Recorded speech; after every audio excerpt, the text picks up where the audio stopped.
against the Immortal VP. Naku, lakad mo Started where you just prevent it from ever getting out of hand. Choose your hero. And it looks like with a Lifestealer, I mean, that is an annoying hero to get duel victories on. He is as making a big enough mistake on the Legion commander could definitely change the way this game is going. Instead, though, oof. How did Enryu get him there? Well, he managed to tower dive past the Tusk. I mean, Ice Shards, it isn't really a great tower defense. Like, you can't really use it the usual way, punishing... Wow, and now Legion Commander makes a mistake. Yeah, that is too low of a health pool to be at, but I would like to catch some of these kills, please. Still, LC losing to being all that significant until Tiny gets really fat. And I stand by my words, don't get me wrong. I'm just saying Tiny can get really fat, especially with Tusk. He gets tower dive no matter where he is in this lane. He can't shard to live, and it's a Brood Mother who doesn't give a shit about the snowball, so... I'm farming, thankfully. Overwhelming odds is a thing, so at the very least you can deal with the Brood Mother spiders now that Brood Mother has her ultimate unlocked. But I don't think that alone is gonna make it a really fun lane to play against already. Valky on the mid lane, they try to get him again. I know full well to disrupt Neon's timing the most here, so is the Tiny, and well, it looks like it's working. And Hated is gonna be the next target at this rate. Slayer Fist does the trick, but Wonderboy, he gets arrowed for it, and with the Starstorm, which I'm really proud to say. But if they... Oh boy, that's... Hated getting killed off. Yeah, this is what I'm talking about. You need to keep running at Leon just to get the gold lead back to equal. Wonderboy gets himself another double kill though. Going for 1-1. At least Ember Spirit as kind of the main person drafted to serve the role of the space creator, as kind of that one guy that always has to stay and is not able to fight. He's doing an excellent job of that. Wonderboy obviously feels weak. You can already see Mangarosi barely even made it to like the new snack to farm. And guess what? There's gonna be a Lifestealer showing up behind him like, hi, I got my armlet. And guess what? There's a silence, some nuke damage too, just to make absolutely sure everyone dies. Yeah, Broodmother got an Orchid to prevent Sandus from coming out. And, well, I still think going into the late game, and generally laning-wise, Atlantis' draft, it looks stronger. You should not, at this skill level, be winning games or losing games off the draft alone. I mean, sometimes it happens. Sometimes you get out-drafted really badly and only realize so too late. But, oh boy, yeah. Now Ember Spirit, he is gonna keep feeding that Orchid until he kind of finds some more answers. Nice day of Fist, though. And with that duel, they can at least get themselves a little bit of value. Constellation tries, right? 10 duel damage, 10 duel victory damage, but... You know, without a kill Unfortunate Soul, I don't think Constellation prizes will be enough here. Just look at this ridiculous attack Lifestealer. Guess what? He's got a free BKB built in. Well, they do kill off Enryu. That's the hero who, unlike Lifestealer, doesn't have infinite sustain, so a lot more killable. And Lifestealer, in the creep, decides not to die for a Tusk as he, like, yeah, just silence people. And that good luck, you don't have mana to cast your spells if you don't carry fixed mana items. Get screwed. It was so funny.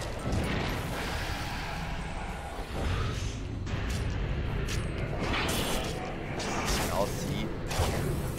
Once again getting wrecked. Yeah, you can see that Atlantis are making sure to put WS in the more dangerous farming spot. Shout out to everyone regardless what country you're from. But how do non-Europeans celebrate Christmas? I know Russians celebrate at a different date, and oh god, no. There's the T-Pad already. Wonderboy goes down, and there is a snowball. And that snowball's actually still keeping Ponyo alive. Ponyo with the tag team able to amplify that dual damage by so much. Together with the Terrorblade and all of his illus hitting with the tag team damage. WS is gonna win another duel, and now they are chasing Tsukimoto, and Mirana manages to escape. Every push you fail, it gets a little bit harder. Every team fight you lose, it gets a little bit harder. And that is just such an annoying feeling. Nice global silence. Actually allowing the Broodmother to survive a little while longer, however. not long enough. Now the counter initiation comes in from the Tiny with a huge amount of AoE, and WS will be the next one to fall.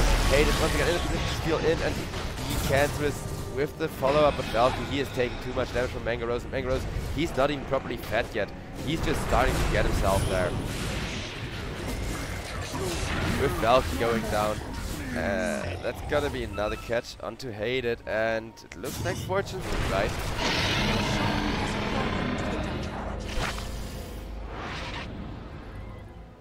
Dire's bottom tower is under attack. So after that Roche, it looks like Atlantis, they drew that on the map the second they pinged out the Roche. So they knew they'd get a Roche, we get this spot here. Now the question is, what are you gonna do with this little slight high ground advantage? And with camping your opponent's triangle, well, apparently give Terrorblade a good meta and find a nice follow-up duel on Tiny, who wants to kind of interrupt the Terrorblade from doing his thing here. Instead, Tiny is down, and that is gonna make the fight so much easier, as now Ember Spirit is able to jump the back line without that tower damage a little.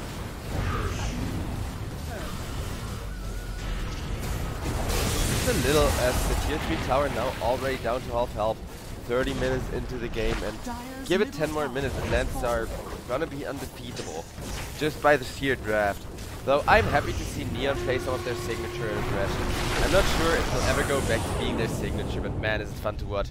And Neon, they are gonna try again this time around. Actually, great counter initiation. Terrorblade is super low health, and they will get the Terrorblade. Though at the cost of probably everyone. Well, maybe not everyone, but if it's just this supports alive, they can't step either. That's gonna be a big ass snowball. Hello, Hated. Ooh. Ooh.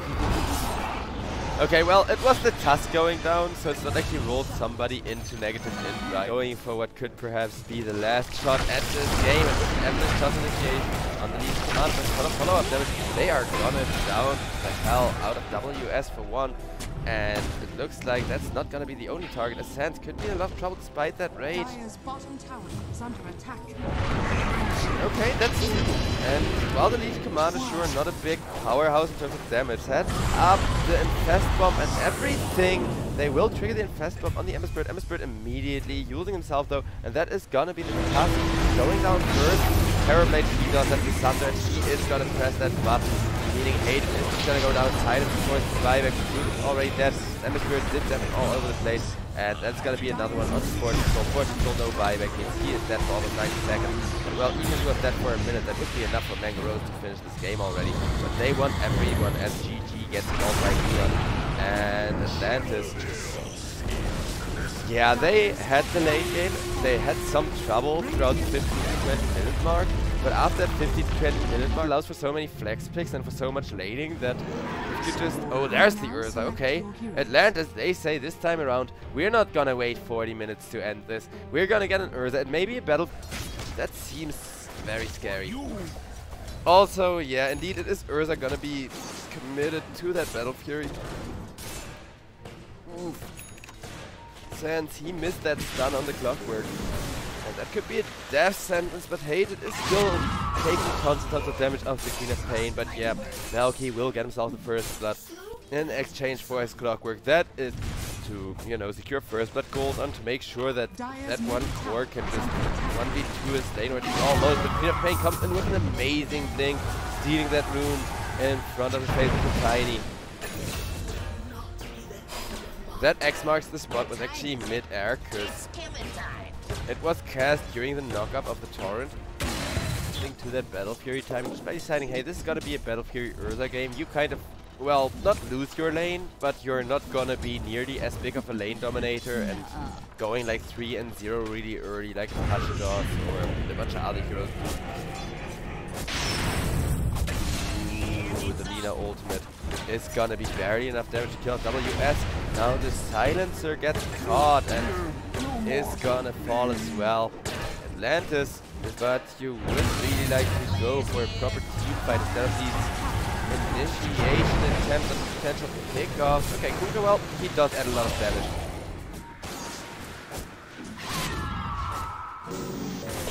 And Atlantis, they will secure 2 in for the Silencer, and apparently another 2 from Valky on the Kuga. But when it comes to Lina machine gunning down the Mars, Mars will survive thanks to a well-placed arena. Ponyo as well. And it looks like Fortune Soul, he may have all the damage in the world as that rapid fire machine gun. Tower is under attack.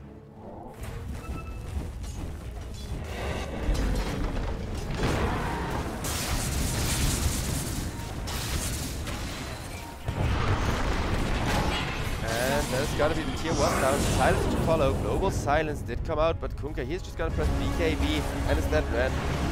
Down to Mars. He never killed off once though. Getting killed the first time, that can just like 18 minutes. With a draft that actually has good mid-game scaling. This kind of just not hyper early game, right? This is their timing. This is something I've really missed, that they are doing an amazing job. Dire's bottom tower is falling. Well, it looks like that is gonna be the Medirex. Almost down. First Ponyo goes on down the machine gun. It's not like across the board there isn't so much we can push.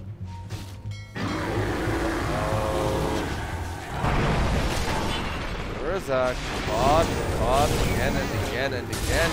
This ultimate is powerful but not indefinite. Fortune Soul goes down though, and that means Neon, they are now lacking 90% of their damage. Tiny not allowed to teleport out there, but Valky should at least be able to.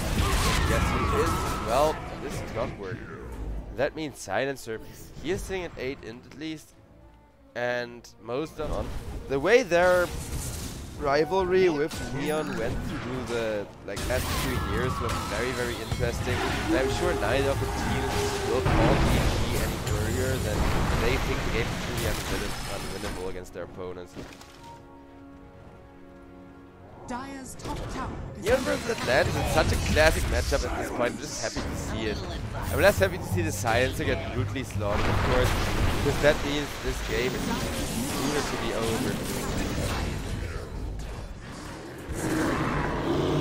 Dire's middle barracks. Held your feet to the fire. Fortune Soul decided to win the game. I think that's already telling enough. In comes the push at the top lane, making, well, not quite that short work, because it is only 23 minutes into the game, but now that Fortune Soul is there, once again, machine gun stuff down, well, that's a different story entirely. That's honestly half Medirex. Now WS gets ran down with the dragon. He is gonna die in no time. Sans has to run out of there for his life, and Griff and Nickel, they are gonna be able to connect on him. And now the Rex are all gonna fall, which means Megas for Neon, and probably just GG. I mean, Urza can hold on against Megas indefinitely, but he doesn't even have a BKB. GG is called, and yeah, they just don't want to extend it any longer, as Neon were like, hey guys, we go Roche here if they don't call GG, right? Well, Tiny didn't want to. He was